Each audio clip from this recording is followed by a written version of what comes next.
انتوا عاجبكم كده يعني؟ انتوا عاجبكم اللي حصل في التعليقات ده يا جماعه بجد؟ طبعا مش هتكلم على اللي حصل الفيديو اللي فات ده، لان دي مجرد غلطه يا جماعه، كلنا بنغلط يعني. الانسان مولود بطبيعته خطاء، والانسان بيغلط، وانا غلطت في توقع ماتش يعني، ما غلطتش فيكم انتوا. في ناس في التعليقات حرفيا شخصنت الموضوع جامد بقى، قال لك لا روح على المطبخ وانت لسه صغير اتفرج على انمي. هي هي هي هي. صراحه دمك خفيف جدا يعني.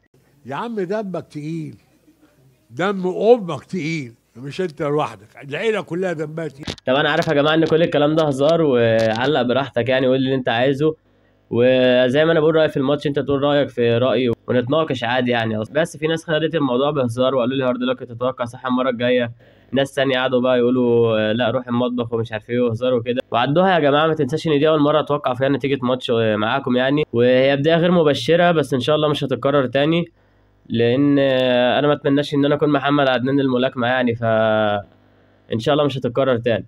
قبل ما نخش على الماتش بقى ونتكلم في التفاصيل والمعجزه اللي عملها اسلام مخاشيف، حرفيا قدم اداء هايل وغير متوقع وصدم الجميع. ما تنساش تعمل لايك للفيديو وتشترك في القناه، ويلا بينا نبدا يا صديقي. حرفيا يا صديقي اسلام اول بطل مسلم يجمع بين حزامين لفئتين مختلفين. هو اصلا تقريبا رقم 11 في التاريخ، او رقم غريب كده، هم مش مكملين ال 15 واحد عملوا كده في تاريخ اليو اف سي كلها. منهم طبعا كلهم ابطال طبعا اللي عمل قبل كده، منهم إيليا توبوريا وكونر ماكريجور، جون جونز، ودي سي برضو. ففي ناس كتيره كلهم اساطير. اسلام انضم ليهم ويعني حط نفسه وسطهم بالعافيه وسط اساطير اليو اف سي، وبقى المصنف الاول في منصه باوند فور باوند. واللي ما يعرفش المنصه دي فهي اكبر منصه لتصنيف المقاتلين، وان انت تبقى المقاتل الاول فيها دي حاجه جامده فشخ يعني. حرفيا يا جماعه اسلام عمل اداء انا ما كنتش متوقعه تماما يعني. انا عمال اقول لك في الفيديو اللي فات هيبقى اتقل مش عارف ايه، ومشكله ان الكلام اللي انا بقوله ده منطقي وحقيقي فعلا يعني. ولا حد غير اسلام، حد اي مقاتل عادي كان هيتاثر بالكلام ده فعلا، بس اسلام ما اعرفش هو عمل كده ازاي بصراحه يعني. الراجل اشتغل جامد جدا على الموضوع ده، وبصراحه فاق توقعاتنا كلنا يعني. وفاكر يا صديقي لما قلت لك ان جاك مادالين عامل زي النحل وبيتحرك كتير جدا جدا جوه الماتش، ودي هتبقى صعوبه او عقبه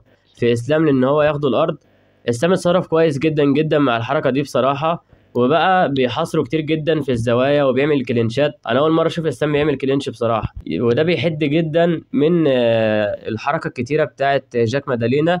وده دليل ان اسلام عنده اي كيو قتالي عالي جدا يعني، هو ذكي جدا جوه الماتش. وعن طريق كده يا صديقي قدر اسلام ان هو يسيطر وياخدوا الارض كتير جدا جدا جدا يعني. تقريبا الماتش كله اسلام بس عمال يوقعه، جاك مادالينا يقوم اسلام يوقعه، جاك مادالينا يقوم اسلام يوقعه. حاجه عامله زي ماتش حمزه شمايف ضد البطل دوبليسي اللي اتلعب من شهر او حاجه. وحتى الاوقات اللي كانوا واقفين فيها على الارض هما الاثنين اسلام كان مسيطر عليها برضه، كان باين جدا التفوق بتاعه. عايزك تتخيل يا صديقي الاحصائيه دي، ان اسلام عنده اكتر من 70% ضربات صحيحه من ضرباته هو جوه الماتش. ان على الجانب الاخر يا صديقي مع جاك مادالينا 30% بس حرفيا هو الضربات الصحيحه او المؤثره من ضرباته يعني. شوف الفرق، فرق 40% حرفيا يا صديقي. حرفيا يا صديقي 5 جولات سيطره او هيمنه لاسلام مخاشيف. انا ما شفتش مقاتل بيعمل كده في حد قبل كده بصراحه يعني. انت طالع لواحد بطل من 2015 او 2016 تقريبا،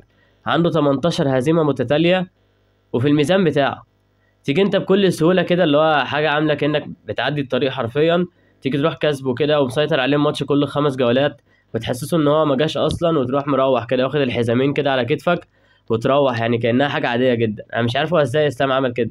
وايه موضوع ان اسلام سيطر وقدر ان هو يحصر قوه او تحركات جاك مادالينا ده، مش عايد ليه هو بس بصراحه. احنا لازم نرجع الفضل لفريق التجهيز يا جماعه بتاع اسلام. عارفين الفريق ده مش فريق عادي، الفريق بيمثل تقريبا 50% من قوه اسلام مخاشيف والاداء الكويس جدا اللي هو عمله جوه الماتش. وعلى راسهم طبعا حبيب نورماجومدوف. حرفيا كل واحد في الفريق بتاع اسلام من اول التجهيز لحد ما يرفع الوزن بشكل مظبوط، عضلات 100%، الدكاتره والناس اللي بتتمرن معاه واللي بيعملوا له الخطه، كل واحد شايف شغله على اكمل وجه يا جماعه. وده اللي بعد كده بيديك الشكل الجميل اللي احنا شفناه في الماتش، والاداء الجميل جدا اللي احنا اتفرجنا عليه ده. واللي ما يعرفش يا جماعه، في خناقه كبيره حصلت في المدرجات بتاع الماتش ما بين الفريق بتاع اسلام مخاشيف وما بين ديلون دينيس. الراجل ده كان موجود في الخناقه بتاعه كونر ماكريجور ضد حبيب، اللي هو الخناقه اللي حصلت بين الفريقين كاملين في المدرجات، وحبيب نط وبتاع.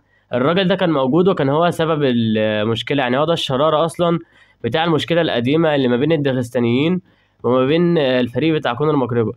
الراجل ده جه تاني في الماتش ده ودخل وقعد يمشي حوالين الفريق الداغستاني بتاع اسلام خشيف، وقعد يرمي عليهم بالكلام بقى ويقول كلام مستفز والكلام ده، لحد ما طبعا هم ما قدروش يستحملوا. وحرفيا الراجل يا جماعه خد علقه وحشه قوي يا جماعه، وشه ورم اصلا. يعني بصراحه ما حدش اثر معاه فيهم، كل واحد مسكه ضربوا شويه كانوا بيرموا لبعض، كل واحد يضربه شويه ويديه للتاني، يضربه شويه ويديه للتاني. طبعا الشرطه اتدخلت والامن، بس ما كانش حد قادر يشيله من تحتهم حرفيا يا جماعه. كل ما ياخدوه من تحت واحد التاني يلف يروح ضربه برضه. حرفيا ديلون دينيس ده يا جماعه عامل زي الكلمه كده مش هينفع نقولها، حاجه بيتمسح بيها العربيات يا جماعه. ماشي، اكبر انجاز في حياته تقريبا ان هو صاحب كونر ماكريجور، وعمال على حسه هو على حس كونر يعمل خناقات مع بقيه الناس بقى ومش عارف ايه عشان يثير الجدل، عشان الناس تعرفه او تفتكر ان هو كان عايش. يعني هو ما حدش هو كفايتر وكارير وكده وريكورد، هو ما حدش يعرف هو مين ده اصلا. يعني اللي عارفه بسبب الخناقه بتاعت كونر ماكريجور، او عارفه بسبب الناس هتفتكره تاني بسبب الخناقه دي، لكن هو كمقاتل هو لا شيء حرفيا، انت مش موجود يا ابني. فبصراحه المشكله دي اصلا سببها هتقول لي مين؟ هل الداغستانيين غلطانين ان هم انفعلوا مع الموضوع وده مجرد واحد المفروض ما نردش عليه عشان هو بيقول اي كلام وخلاص، ولا هو اللي غلطان؟ هقول لك الغلطان او السبب الاكبر يا صديقي في ان حاجه زي كده تحصل هي المنظمه نفسها. يعني ازاي دانا وايت اصلا واليو اف سي سمحوا ان واحد زي ده يخش وعارفين ان في مشاكل بينه وبين الفريق اللي جوه؟ حتى لو دخلوه ازاي يسمحوا له ان هو يتمشى حواليهم كده ويقول الكلام ده؟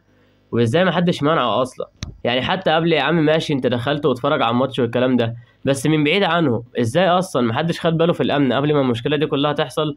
ان ديلون دينيس عمال يتمشى حوالين الفريق الداغستاني كده وعمال يقول كلام مستفز ليهم. انا مش عارف بصراحه هو ازاي المنظمه تسمح بكده، وغلطه كبيره المفروض ياخدوا بالهم منها عشان ما يكررش الموضوع ده تاني، عشان ده بيسيء للمنظمه اصلا اكتر من اي حد. طيب دلوقتي اسلام كسب الماتش يا جماعه، وشفنا اللحظه السعيده جدا اللي كانت كلها طاقه كده وفرحه وبهجه بين الجماهير وبين اسلام وحبيب، اللي حبيب دخل شاله على كتفه كده وفضل يلف بيه في الحلبه ومش عارف ايه. وحاجه طريفه حصلت ان حبيب وهو بيلف باسلام كده جوه الرينج او جوه الحلبه، راحوا قالوا الخصم بتاع اسلام اللي هو مادالينا تعالى سنتين ثلاثه في داغستان وفرجيت. طبعا حاجه حلوه بس بصراحه ما جاتش في وقتها، مش عارف هو دي استفزازيه ولا حلوه. اكتب لي رايك في التعليقات على الجمله دي، يعني انت قول لي هل كلمه زي كده كان ليها لازمه ولا لا؟ بس هم قالوها بهزار. طيب بعد ما فرحنا والجو بهجه وكل الكلام ده، ايه الخطوه اللي بعد كده لاسلام مخاشيف في الكارير بتاعه؟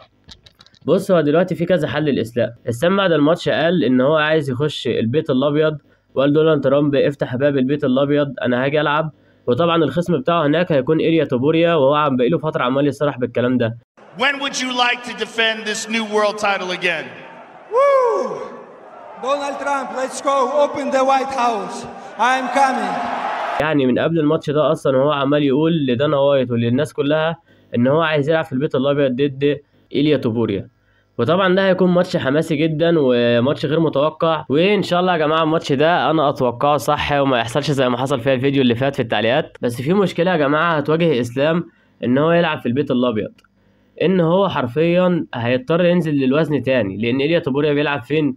بيلعب في وزن الريشه اللي هو اخف من الوزن بتاعه اصلا. فانت عشان انت جسمك لسه طالع فوق قوي، انت طالع عن الوزن اللي انت متعود عليه. يعني اسلام دلوقتي وزنه بعد الماتش ده او كان اثناء الماتش كان معدي 77 كيلو تقريبا او 77 بالظبط حاجه كده، ولكن هو اصلا الميزان بتاعه اللي هو الوزن الخفيف كان 70 كيلو تقريبا او حاجه كده. انت عايز بقى تنزل تحت ال70 عشان تلاعب إيليا توبوريا؟ حرفيا دي حاجه شبه مستحيله يا جماعه. يعني حتى لو قدر يحققها اللي هو صعب جدا، والماتش في شهر 2، يعني انت عندك تقريبا 3 شهور، احنا خلاص في نص 11 اهو عقبال ما تاخد اجازتك وبتاع، هيبقى عندك شهرين بس تنزل 7 كيلو او 8 كيلو. هي مش صعبه بس هتبقى مجهده جدا لاسلام، لان هو لسه طالع من الماتش ده اولا، وعقبال ما يتعافى وكده فالشهرين دول هيتاكل منهم شويه حلوين اصلا.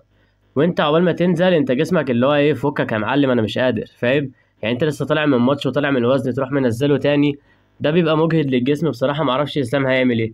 طب ايه الطريق التاني اللي موجود لو اسلام ما لعبش إيليا توبوريا في البيت الابيض؟ اسلام عمل كول اوت لكامارو عثمان، راح كامارو مقاتل كويس جدا وهيبقى خصم كويس برده، ده اللي عنده الاسترايكنج حلو بجد بقى. يعني ده اللي بجد انا عايز اشوف الماتش بتاع ضد اسلام هيتصرف ازاي ضد سترايكر جامد جدا زي ده. اي ماتش من الماتشين او اي طريق من الطريقين هيمشي فيهم اسلام، بوعدكم يا جماعه المره الجايه ان شاء الله هتوقع صح. وايه بقى اللي عايز يزيد في التعليقات بقى، مش هاممني حد فيكم. واكتب لي رايك في التعليقات برضه يا صديقي. انت شايف اسلام انهي طريقه احسن ليه؟ هل يجهد نفسه وينزل تحت لإيليا توبوريا علشان يلعبوا في البيت الابيض اللي هو حدث هيحصل مره واحده وعارفين دي فرصه بتيجي مره واحده في العمر، ولا يلعب كامارو عثمان ويسيطر على الوزن ده شويه؟ وخد في الحسبان برضو ان هو صرح اصلا اسلام نفسه وحبيب قالوا ان اسلام مش ناوي ينزل في الوزن التاني عشان ده بقى مجهد جدا لجسمه. حاجه مضحكه ساعه الخناقه برضو حصلت ان من كتر الضرب ومش عارف ايه هم ضربوه من كل حته تقريبا لدرجه ان هم خدوا الجزمه بتاعته. يعني هو الامن بيشده وبيطلعه كده من المكان، كان عمال يدور على الجزمه لقى فرده وكان بيقول لهم هاتوا الفرده التانيه. يعني اللي هو حرفيا انت متخيل المذله اللي هو وصل لها وعمال يشحت الجزمه بتاعته عشان يعرف يروح. بس يعني حرفيا الرجاله قامت معاه بالواجب جامد. وبس اظن ان دي كانت نهايه سعيده لاسلام ولينا كلنا كمسلمين. وانا كنت بقول رايي، اكيد ما كنتش اتمنى ان اسلام يخسر يعني يا جماعه. وكل الناس اللي قالوا كلمه في التعليقات عادي، انا عارف ان الموضوع بهزار وبنهزر مع بعض يعني. وقبل ما نقفل ما تنساش تعمل لايك للفيديو وتشترك في القناه. بس كده، سلام.